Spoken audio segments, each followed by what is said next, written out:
today, and let me the first welcome you to Autism Rocks and Rolls. Now, before we begin, I must note that I'm not a doctor or psychiatrist. If you're starting to be diagnosed with autism, please see a physician, at least based on my experiences. I also start on the right to the intro and outro. They're found on ytmp3.com and www.soundboard.com. I also have missions here I'd like to review with all of you. The mission of Autism Rocks and Rolls is to take the stigma off of autism and other conditions that many think are disabilities. People on the spectrum are not broken and do not need to be fixed. Those who have conditions or abilities don't have to be pitied. There's nothing to be sorry about. I also have some people I like to thank. The outstanding Jeffrey B. Matthews is someone who everyone should check out. Mr. Matthews is converting his CPA services to ABA CPA services since he has a daughter who has low-functioning autism. This implies that he will aid in the establishment of ABA clinics. I appreciate you contacting me. It was wonderful to meet you. We previously assisted the incredible Jolene Redox as well. In 2008, she and two other social workers formed New Impression, a 501c3 nonprofit organization. After leaving her position as a supervising children's social worker at the Los Angeles County Department of Children and Family Services, New Impression offers assistance to anyone battling cancer and works to lessen the stigma attached to mental health issues. We were thrilled to offer her board starting guidance. I'm thrilled that we were able to assist Jolene and would be happy to help anyone else who wants advice on how to start a board from ARAR. Also, we had our second book reading. Thank you, Ryan Bruce and Steve Jawiski, for additional advice to my mother in C105. Meet my mother for more information. We are so near completing this project that I will soon be able to publish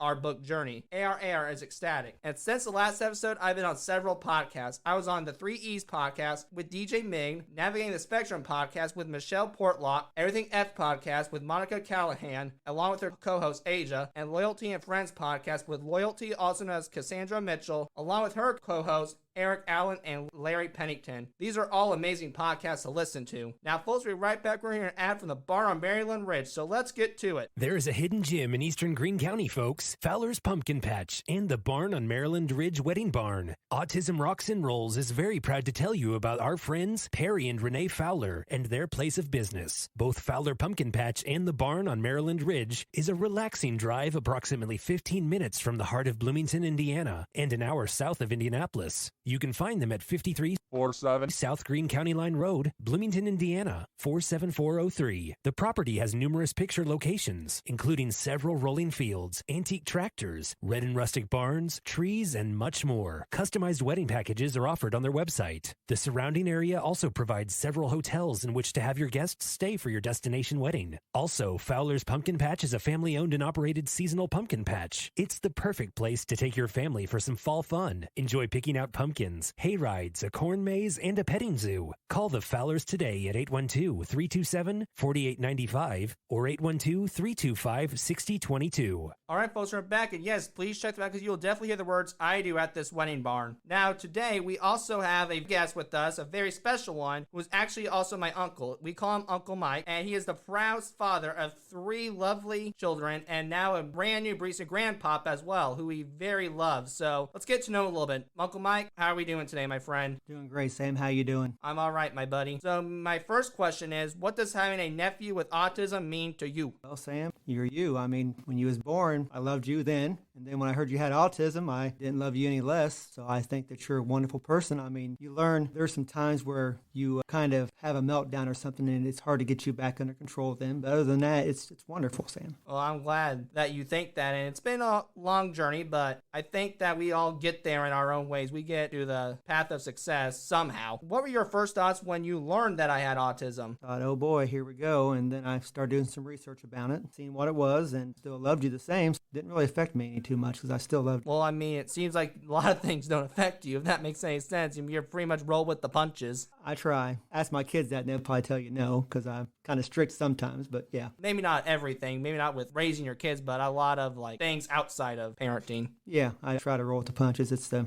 best way to do things, I think. Now, in your opinion, Ken, how do you think my brain operates based on your observations? I think you're very like a step-by-step person, almost like you have to have a script in front of you to do things. I mean, if something goes off a little bit, especially when you were younger, you couldn't handle that great, but as you're getting older, you can handle when things don't go your way. I'm a lot better with that, but then I'm still like, okay, if this means a lot to me, it's going my way. Period. It ain't changing. But there's a lot of things like now I'm like, okay, whatever. I know when I set my time for today to meet you, I want to make sure I was here at time. I didn't want to be late. Didn't want to call and say, hey, I can't go there because a car or it's just something would happen. I want to make sure that I was here for you. And that's what we all need, just being there for them. I mean, I bet your kids were probably the best some days, but you were there for them at the end of the day. You and Caleb, my oldest son, were a lot alike when you guys were younger. You both were really hyper. The autism didn't bother me because you guys are both so hyper. You guys kind of mirrored each other a lot there when you were younger. Right, and we still do a little bit. We're a lot laid back, but I think the hyper part was because of the ADHD I have, too. Yeah, he does, too, so... Works out both ways. Right. Now, what is the most rewarding and the most difficult part about having a nephew who is on the autism spectrum? The most difficult part was when you was younger, when you wouldn't go out and do much things, it seemed like. What was really rewarding for me, as you got older and in high school, I lived at the high school because my daughter was a cheerleader and my son was in the band. It was really rewarding to me when I started seeing you go to all the games and basketball games, really going out there and putting yourself out there really made me proud. It wasn't easy to do that. I mean, I didn't do that a lot. That really changed during like the sophomore year. That was when I was like, okay, I can probably have confidence to go and mingle with the big group of people, because you get me with people I know well, we do great. But put me with some people I don't know 100% who I don't trust, that's a little bit of a different story. I was proud of you for going over your fears. What advice would you give to other uncles that have a nephew with autism, or any condition really, if you think about it? Be patient and know that their parents are raising him and they can use some help too here and there. Just love them. I mean, they're no different than your own kids. They're no different from anybody. Everybody has their quirks, and a child with autism is no different. Of course, you might look and be like, that's kind of funny, but you know what? What's killing it if it's not harming anyone? You know, your galas that you have and your events you have, my heart's so full when I leave those places by seeing your friends sing and your friends are all there and your acquaintances. They're just really special people. They really are. They have been through a lot as well, and even though some of the friends I do have, I mean, you've seen some of my friends, they're low functioning, but they've been through so much and they're doing so well for themselves. I tell you, Sam, they work 3 times harder than the average person to do the simple things that we take for granted. And that's why I have such a big heart for them, because I think that they're so courageous. From a personal standpoint, what's something I do not know about you? I cannot spell for the life of me. When it comes to grammar, when I was a child, I was in a motorcycle accident. And I had a concussion. I woke up in the hospital, didn't really know who my mom was for a good couple hours. And then things started coming back. But from 5th grade down, I really can't remember too much. And that affected my spelling, because that's when you learn how to spell. I can't spell some of the easiest words. Well, and for the listeners, C113 father and son chat, but you're like my father. He's not the best speller out there either. Sometimes he's like, hey, is this the correct meaning? And I'm like, yes, it's the correct meaning. You spelled it good. But I understand his point and your point, because that is when you learn and you're learning the basic skills. I mean, did the concussion, I don't want to say change your learning style, but change you in any other way, from education-wise, person-wise, or? I'll say I was a little bit more cautious on motorcycles after the accident. But the first thing my dad did was, after the accident, he came and picked me up on a Honda Goldwing motorcycle and drove me around on it. And that scared the crap out of me. But he's like, you know what? You're conquering your fears. Get your butt on that motorcycle. Right. Yeah, pretty much. Now, how are your interactions with me and someone that's not on the autism spectrum different? They're not too different. You go to people, you talk to them, and then you just see who they are. I mean, I talk to people at work, and you kind of get a feel for who they are and how they talk and how they want to be talked to. I talk to somebody who's you or someone who's autistic, and you just talk to them like a normal person, and then you'll start seeing how they want to be talked to and how they. But most of them are really lovely people. I mean, who have autism. They're really likable. Well, that's the good news that you think that, and that is probably the biggest thing we want. So what you're doing is part of the solution, is trying to interact with us on a human basis level. Right. Don't talk down to them. Don't act like they're irrelevant, because they are relevant and they just want to be talked to normally. Is there anything I have taught you about having autism? Taught me to be kind to people. You've taught me to be patient, and you've taught me just so much about just who you are as a person. Again, you're autistic, but you're so much more than that. You're a loving person. You're a wonderful human being. We all think the world of you, Sam. Everybody out there who meets you just loves you, Sam. I mean, that's what I want. I mean, apparently niceness is the way to win, and that's what I try to do. Now, you are blunt, too, but we love that, too, about you. Oh, yeah, I'm not afraid to tell you, like, this is baloney. That's another episode for the listeners, C102, Honesty versus Bluntness. And the reason being is, you may have heard this one before, but they mean the same thing to me. To me, they mean the exact same meaning. I was raised, honesty is the best policy. But are we contradicting that lesson a little bit? No, I mean, some people are more tactful, and you just blunted out like I'm losing my hair on my top of my head. And you just look at me, hey, Uncle Mike, you're getting a little thin on top. And I'm like, yeah, I am, Sam. Yeah, but hey, we all love it. It's comical, man. It's who we are. We love it. Let's say, for example, you met someone on the street who was autism, not me, but was just having a tough time. How would you give your assistance to someone with autism? Well, it'd be dependent on their age. Can't go up to being that I'm a older person. You got to be careful with who you talk to, of course, but you just want to talk to them and see how they're doing and be respectful to them. That's all they really want. They just want to be respected. Now, some people don't want to be talked to. You can respect that too, but just be kind to them. That's my advice. That's all you really can do. I mean, the kindness is appreciated to everyone. I think that's what wins, and hopefully we can keep progressing on that, because I think in the year 2022, that's part of the reason why this podcast exists, and this podcast needs to be taught that, because, man, I've seen some mean people out there, and it's just some mean aspects of the media, too. Definitely some mean people out there who can be mean on a computer. Or just for the heck of it. Or just someone's feelings. I've seen it with my kids, with people bullying them. I mean, you see it with you. I mean, you see it with everybody. People are jealous. All right. So this is my opinion on you. So based on observations, you're a very supportive person. You support your kids. You just love them for who they are, like we said before, and you seem interested in what everyone is doing. But what I mean by this is you can fit in with anyone else about a golf game or a motorcycle or something that you don't know about and completely pretend you do know a little bit something about it. And I'm not saying that's bad. I like that about you. I ain't gonna lie to you there. But what surprises me is you're one of the most very, I don't want to say quiet, but reserved people out there. Which means a lot of your family members, I'm just going to be blunt with two, they're loud. One of your daughters is loud. Your wife is loud. And one of step-granddaughters is loud. But not you. And I'm not saying that's bad. And even with this one, like I've noticed, instead of like blatantly telling us, like, guys, we'll tell you, put your phone down. You're like very softly and calm. So my question is, who taught you to be very supportive and do what you can do, but also be kind of a reserved person and keep quiet and just listen? Well, my dad was really quiet and reserved. I mean, he was a really quiet, observant person, so I learned a lot from him and my mom. I mean, my mom's one of my best friends. I learned a lot from her as far as she's not quiet. Sometimes she's got a very loud voice, but she's very sweet. But I'd say my dad. Want to tell us some life lessons you learned from him? Now on the topic of him? Other than be quiet and shut your mouth? No, he wasn't that way. He was just quiet himself, very patient man. He had a great life. He had 4 great kids. We all have our flaws, but we all loved him very much. So he was just a great, wonderful man. Now, since I described you, how would you describe me? And you can let this out, the good, the bad, and the ugly. I describe you as a great person, likes to shoot off fireworks, 4th of July, no shirt on, likes to be on the creek on the hot days, loves the hot days, loves being in the creek, and you love being with your cousins.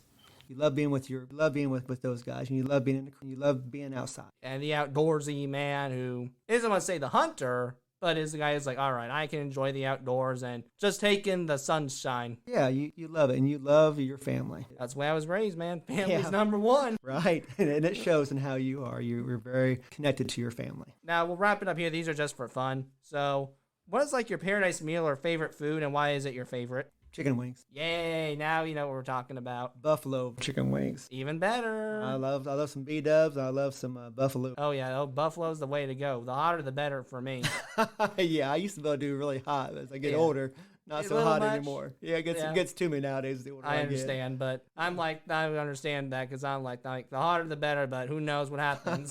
Maybe it won't be like that anymore. Well, hopefully you keep on enjoying it because those are some good food. They are good food. And you like the boneless in or the bone in? I'm bone in. Bone in? I like the bone in. How about you? Boneless, but if the bone in is there, it's there, and I'll do it. I'm not very picky on it. As long as there's chicken on it, I don't care. I like the boneless if they're honey barbecue or some kind of barbecue, but the hot stuff I like to have the bone in it. So now, what is your favorite movie or TV show, and why do you like it? Favorite movie? I like the Marvel movies. I love Spider-Man. I love Spider-Man since I was a child, and I still love Spider-Man to this day. It is a good one. My favorite's probably the Iron Man or the Hulk. Oh, the Hulk is wonderful, and they did the Hulk very well in the movies. And the Iron Man, I mean, he was a small character until he came out with that movie, and then they just blew up. So Iron Man's pretty cool. Really, Iron Man is pretty cool, but there's a lot of good aspects to each character. I like that they make their way to stand out, but I'm starting to like these unique characters, like Doctor Strange, Ant-Man. So am I. They're doing really good with those characters there. And I'm looking forward to the DC reboot with James Gunn. I'm looking forward to the Green Lantern. I love Green Lantern in the DC universe. What's been your favorite vacation that you have ever taken, and why did you enjoy that vacation very much? Favorite vacation would be Hawaii. I've been there twice. I went there with my siblings. I loved it. And I took my children there, and I loved it even more because I love my children. I love my family, but I really love my children. We went there during the whale season and heard whales underwater. We went scuba diving also, so it was just a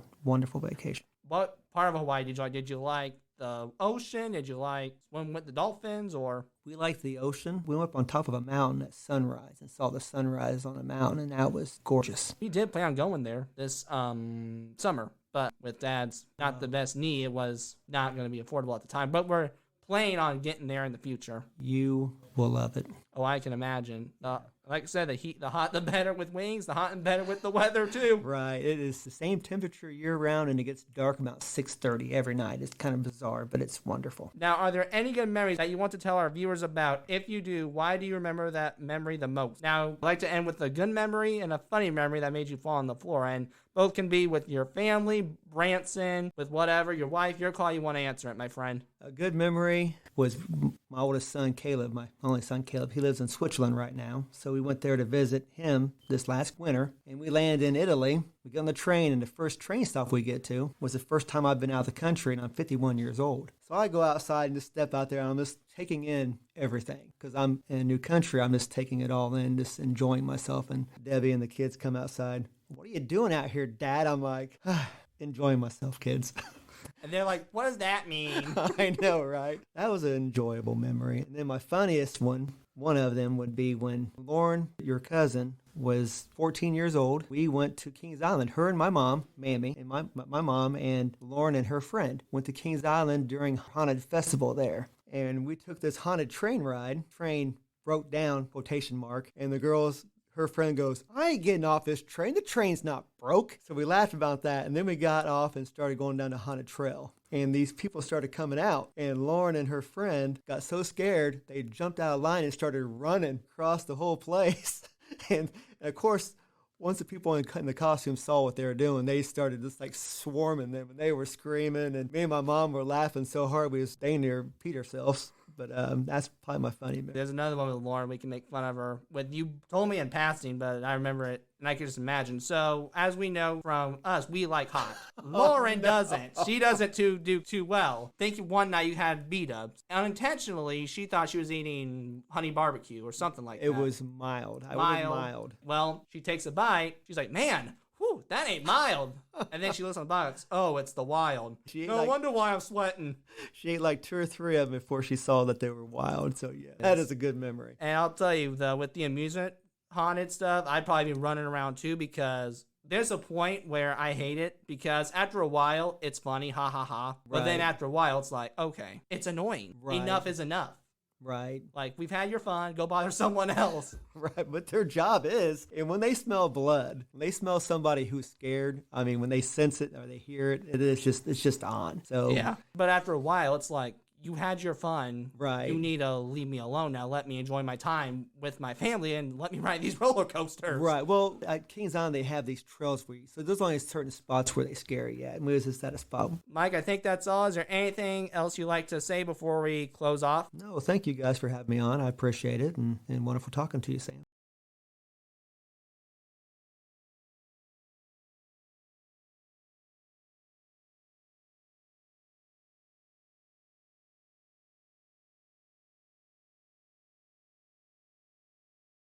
Joining me for this episode. Please tune in for another episode coming very soon. I hope you enjoyed listening to me ramble. Thank you very much.